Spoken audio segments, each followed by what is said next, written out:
Problème de voisinage, guerre de voisins, insultes, coups bas, violences. Vous ne savez pas comment sortir de ce conflit de voisinage. Il peut exister des solutions. N'hésitez pas à nous contacter. Adresse, la voici. Prenez des photos, filmez. C'est toujours des éléments de preuve intéressants. Et puis surtout, numéro de téléphone que vous pouvez composer également. Nous allons parler maintenant d'une affaire de voisinage dont vous avez certainement entendu parler. Il y a du nouveau. Nous accueillons sur ce plateau Patrick Delavaux. Patrick Delavaux vit dans un petit village de Savoie. Il est en conflit avec tous ses voisins et la mairie. Entre eux, tous les coups sont permis. Bonsoir Patrick. Bonsoir. Merci d'être avec nous. J'ai fait tous mes efforts pour être là. C'est très gentil. Je sais, on m'a mis au courant que vous avez dû jongler avec votre emploi du temps pour être parmi nous. Et vous nous aviez contacté il y a quelque temps pour un problème de voisinage. Nous allons revoir ce reportage filmé par Hervé Pouchol et vous allez nous dire ce qui s'est passé depuis. Grosso modo, vous êtes opposé à combien de voisins déjà? Eh bien, nous avions tout simplement 6 voisins et le maire. Qui étaient contre vous? La cerise sur le gâteau, si vous voulez. Alors, après, hein, tout est valable pour mener une guerre de voisins. Nous allons le voir dans ce reportage que les idées ne manquaient pas de ce côté-là. On regarde le reportage d'Hervé Pouchol et nous voyons comment les choses ont évolué depuis. Regardez. Massif des Bauges en Savoie. Nous voici dans le hameau des Guerres où vivent 7 familles. Patrick Delavaux s'est installé avec son épouse dans cette maison bleue il y a 8 ans. Monsieur Delavaux a une particularité. Il est en procès avec tous ses voisins et le maire de sa commune. C'est un monsieur qui est procédurier. Il cherche le détail de procédure à exploiter au tribunal. Et je ne suis pas le justicier du village. Tous les gens qui habitent dans ce hameau ont tous des procès avec lui, un ou plusieurs. Il cherche des ennuis à tout le monde. Quand le couple Delavaux s'installe à la campagne, il réalise un rêve. Patrick, ancien astronome, rénove doucement sa maison bleue tout en s'occupant de ses animaux. Lapins, poules, canards, oies, chèvres. C'est dans ce climat sain et vivifiant qu'il éduque Brice, son fils de 3 ans. Un climat qui va vite se détériorer. Et voilà. Le premier souci avec les voisins était de voir arriver par ce tuyau qui vient sous la propriété de chez Monsieur Feuillade, de chez Madame Morin et de chez Monsieur Bueno, caca, pipi, petits pois, haricots verts, tout ce que vous pouvez voir dans des eaux usées désagréables. Et à ce moment-là, nous avons été voir les voisins pour leur demander de cesser ces arrivées d'eau sale sur notre propriété. Alors ultimatum, 48 heures pour enlever les eaux et tout. Comment voulez-vous enlever les eaux sur une terre argileuse? La discussion entre les deux hommes tourne court. Patrick prévient le maire de la commune et engage une première procédure de justice, ce qui ne va pas améliorer l'ambiance du voisinage. Il fait appliquer la loi qui veut qu'on applique. Il cherche des ennuis à tout le monde. Tous les voisins sont au tribunal. Donc ce qui nous embête, c'est ce côté procédurier qui nous coûte de l'argent. Très rapidement, les relations vont se dégrader entre les Delavaux et leurs voisins. Pour Patrick, c'est clair, il ne fait que répondre aux nombreuses provocations dont son épouse et lui s'estiment victimes. Les exemples les plus marquants d'insultes permanentes, ce sont des injures. Le fumier nous traite de salauds, nous traite de menteurs. C'est tous les jours. Mais les voisins de Patrick ont eux aussi beaucoup à dire sur son attitude. Il provoque énormément. Il m'a craché à la figure, j'ai pris un gros machin là ici, vous voyez, qui est bien baveux. Dans quelques instants, la suite de ce reportage dans Sans aucun doute. Je leur ai envoyé une douzaine de pourris d'oies.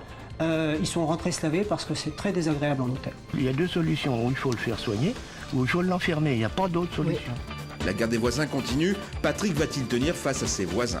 Va-t-il obtenir le droit de passage qu'il demande depuis des années pour rentrer chez lui? J'ai tout à fait le droit de passer sur ce chemin. Réponse tout de suite sur le plateau de Sans aucun doute.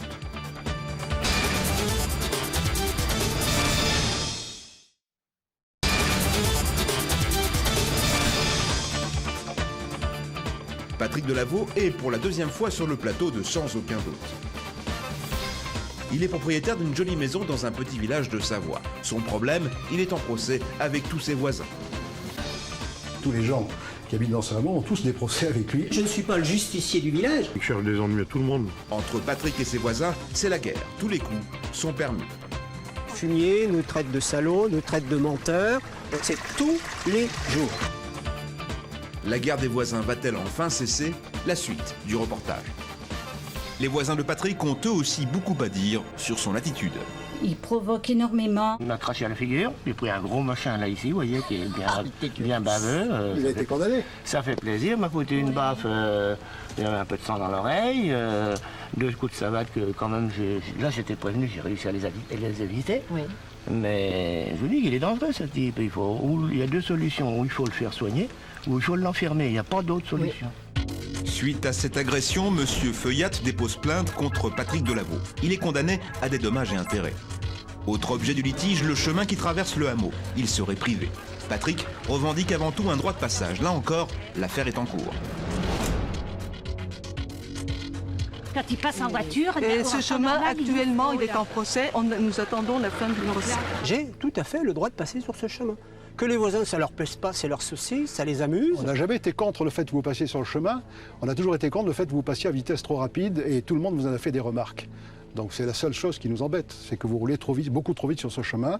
On sera d'ailleurs obligé de mettre des ralentisseurs. Il me fait peur quand il passe avec son 4x4 qu'on se trouve à côté et on a peur qu'il nous fauche. Non seulement Patrick roulerait à vitesse excessive dans le chemin, mais il causerait aussi des dégradations avec son 4x4. Il m'a arraché plus de 100 rosiers et arbres tout le long. Regardez, il a accroché, là il y avait un grillage, un poteau. Regardez l'état du grillage. De ce côté, il n'est pas trop arraché, mais regardez là. Si ces grillages et ici ces murettes qui sont faites et ces bordures en béton étaient à la distance réglementaire des 4 mètres qui sont mis dans les actes, eh bien il est clair que nous pourrions nous croiser.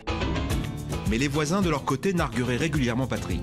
Ils le provoqueraient. Pour eux, M. Delaveau est un phénomène. Tout le village est arrivé, 8, puisqu'il y a donc on a dit 6 personnes, ils étaient une dizaine. Et là, pour arriver à me sortir de ce moment délicat que j'étais en train de passer, je leur ai envoyé une douzaine de pourris doigts. Ils sont rentrés se laver parce que c'est très désagréable en hauteur. Lorsqu'il y a eu les jeux pourris, c'est parce qu'effectivement là-bas, quand ils nous regardaient, j'étais en train de discuter avec M. Godefroy, ils nous regardaient, on ne sait pas trop pourquoi, j'ai dit tiens voilà Zoro qui arrive, il avait un joli chapeau blanc, et ça n'allait pas plus, donc il est allé jeter des œufs pourris sur ma voiture. À la suite de ça, les gens sont venus ici pour parler à M. Delaveau, et qui est sorti avec un panier qui a balancé les œufs pourris. Il a d'ailleurs été condamné pour ça, il doit 2000 francs à ma mère, qu'il n'a toujours pas payé d'ailleurs. Vous avez en face de vous une meute de 6 personnes qui cherchent tout simplement un sanglier ou un cerf à abattre. Et il se trouve que je suis dans la Maison Bleue, que j'y resterai et que je ne suis pas prêt d'en partir. Patrick connaît ses droits. Sa lecture favorite, c'est le Code civil. Quand le maire lui refuse une déclaration de travaux pour sa clôture, il l'attaque en justice.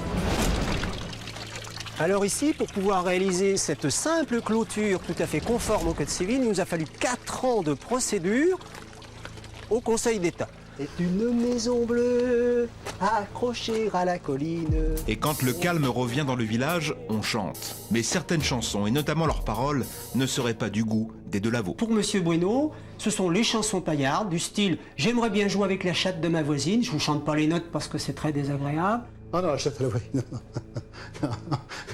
C'est des chansons, j'ai jamais entendu ce niveau d'injures et puis des insultes, une vulgarité que j'ai vraiment jamais rencontrée. Je chante fort, j'ai une belle voix, j'ai un bel organe, je chante fort, et puis voilà, bon, on est à la campagne, et en plus ça fait rire tous les voisins.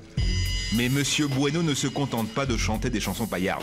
Quand il s'énerve, il n'hésite pas à jouer du couteau contre les bâches bleues de Monsieur Delaveau. Et le soir de la Coupe du Monde, Monsieur Bueno, avec son couteau à pain, s'est amusé au soir de la Coupe du Monde à déchirer les bâches. Pour son plaisir. À la mi-temps, mon neveu m'a dit qu'il avait été passé sur notre terrain avec son 4x4, qu'il avait détérioré un arbre. Donc je suis allé voir, effectivement, les branches étaient cassées. Donc j'étais un peu échauffé et je suis sorti. J'ai pris un couteau à pain parce que j'ai trouvé que ça. Et puis j'ai déchiré la bâche. Il est donc sorti avec sa femme et il s'est fait menaçant parce qu'il avait une bêche à la main. Et je lui ai dit, si vous me touchez, je peux me défendre. Point final. Patrick Delaveau dérange. Quand on parle de lui dans le village, les sobriquets fusent. On l'appelle le seigneur des Guerses. Je ne suis pas le seigneur, j'habite au centre du village. Mais dans le village, on l'a surnommé Pipo. Moi, je l'appelle Tucan.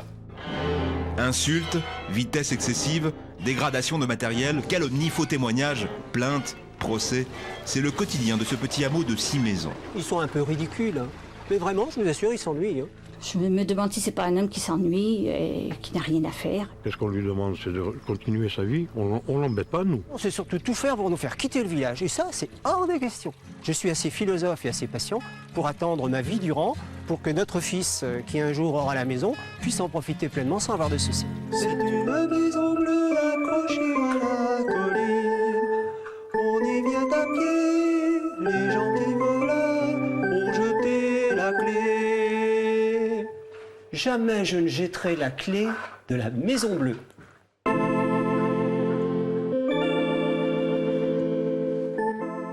Ça, c'est pour le côté théâtral des choses, hein. Hervé Pouchol a réalisé ce reportage.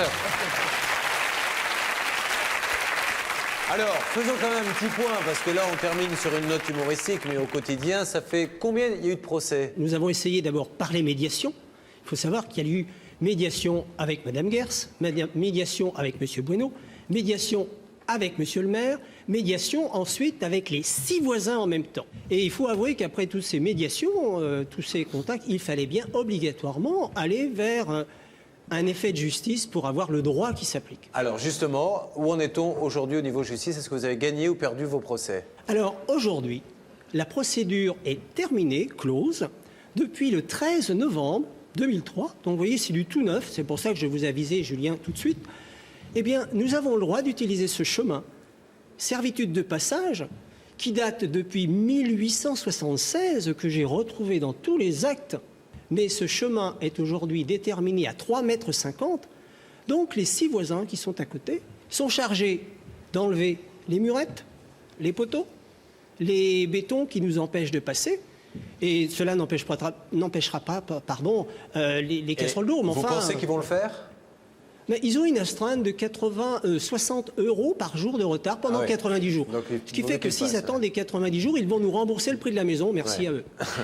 Un dernier point, est-ce que ça ne crée pas un climat encore plus difficile humainement entre vous maintenant que vous avez gagné des procès? Julien Courbet, nous avons acheté cette propriété avec son droit d'accès. Que les voisins, cela ne leur plaise pas, j'admets que c'est embêtant. Mais je pense qu'aujourd'hui, nous devrions, grâce à votre émission, parce que si vous n'étiez pas intervenu, vous avez fait le reportage en novembre 2002. Le passage donc à la télé a été le 7 février dans l'émission Sans aucun doute, que j'écoute fidèlement. Et depuis, je vous assure que quand même, ça va mieux. Avant de récapituler toutes les bonnes nouvelles que nous a amenées ce monsieur, Maître Fellonneau, quelques conseils pour ces conflits de voisinage? Je tiens simplement moi à rappeler que le droit de passage, s'il n'existe pas dans la réalité, s'il n'a pas été enregistré, si on ne le trouve nulle part dans le cadastre ou ailleurs, c'est un droit que l'on peut réclamer amiablement et judiciairement si jamais ça ne se passe pas bien. Donc ce monsieur, après plusieurs années de procédure, nous avions fait un reportage il y a maintenant plus d'1 an, a été en conflit avec 6 voisins, avec le maire, a gagné absolument tous ses procès. Il a le droit d'utiliser ce fameux droit de passage que vous avez vu dans ce reportage. Ce qui veut dire que quand la médiation n'est pas possible, il ne faut pas avoir peur d'aller en justice. La justice est là aussi pour faire valoir le droit d'aider Français. C'est la preuve. On est d'accord?